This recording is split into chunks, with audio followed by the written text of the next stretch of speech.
അമ്മു, നിൻ്റെ ഡാഡിയും മമ്മിയും എന്നെ കാണാൻ വന്നിരുന്നു.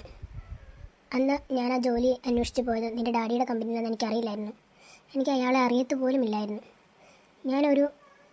ഒരു രീതിയിലും ഞാൻ നിൻ്റെ ഡാഡിയോട് ദേഷ്യപ്പെട്ട് ഒന്നും പെരുമാറിയിട്ടില്ല. പക്ഷേ അവരിങ്ങോട്ട് വന്നിട്ട് എന്നോടിത് പറയണമെങ്കിൽ നീ പറഞ്ഞിട്ടില്ല അവരറിഞ്ഞത്. ഞാൻ അവരോടൊന്നും പറഞ്ഞിട്ടില്ല ശംഭു. അവരെൻ്റെ അടുത്ത് എങ്ങനെ അവരറിഞ്ഞുവെന്ന് എനിക്കറിയില്ല. ഇനിയിപ്പം ശിംബു പറഞ്ഞോ അല്ല ഇതിൻ്റെ ഇടയിൽ വേറെ ആരെങ്കിലും കളിക്കുന്നുണ്ടോ എന്നൊന്നും എനിക്കറിയില്ല ശംഭു. ഡാഡി മമ്മി എന്നിട്ട് നിന്നോട് എന്ത് പറഞ്ഞു? നിന്നെ വഴക്ക് പറഞ്ഞോ? അമ്മു, എന്നെ വഴക്ക് പറയുന്നൊന്നും എനിക്കൊരു പുത്തരിയൊന്നുമല്ല. ഞാൻ ഒരുപാട് തെണ്ടി ജീവിക്കുന്നൊരു വ്യക്തിയാണ്.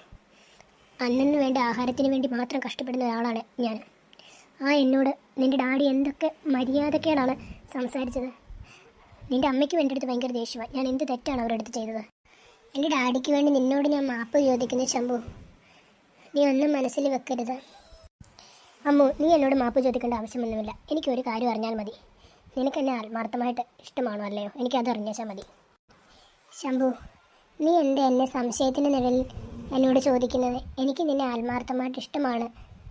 പക്ഷേ അവരോടിത് ഞാൻ എങ്ങനെ പറയും എന്നൊന്നും എനിക്കറിയില്ല. അവർക്ക് ഞാൻ നിന്നോട് പറഞ്ഞാൽ നിനക്കത് ഉൾക്കൊള്ളാൻ കഴിയുമെന്ന് എനിക്ക് തോന്നുന്നില്ല.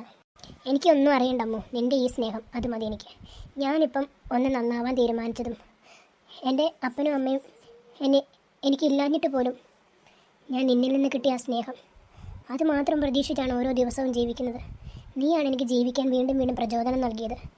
ഒറ്റ നിമിഷം കൊണ്ടെല്ലാം തകർന്നു പോയോ എന്ന് ഒരു ചിന്തയിലായിപ്പോയി ഞാൻ. സാരമില്ല, അതൊന്നും എനിക്ക് വിഷയമില്ല. നിനക്കെന്നെ ജീവനെ തുല്യ സ്നേഹിക്കാൻ കഴിയുമല്ലോ, അത് മതി. ഞാൻ ജോലി നേടും. നിൻ്റെ ഡാഡീൻ്റെ മുമ്പിൽ ഞാൻ വലിയൊരാളായി കാണിച്ചു കൊടുക്കും. അതാണ് എൻ്റെ ഇപ്പോഴത്തെ വാശി അമ്മു. ഞാൻ എന്നും ശംഭു നിൻ്റെ കൂടെ ഉണ്ടാവും. എനിക്കൊരിക്കലും നിന്നെ ഉപേക്ഷിക്കാൻ കഴിയില്ല. നീ പറഞ്ഞല്ലോ എനിക്ക് എല്ലാ സൗഭാഗ്യങ്ങളും ഉണ്ടെന്ന്. നിനക്കറിയില്ല, എൻ്റെ ഡാഡിക്കും മമ്മിക്കും എന്നെ വളർത്തുന്നത് കൊണ്ട് അവർക്ക് ഒരുപാട് പണം അവിടെ നിന്നും ഇവിടെ നിന്നുമൊക്കെ കിട്ടും.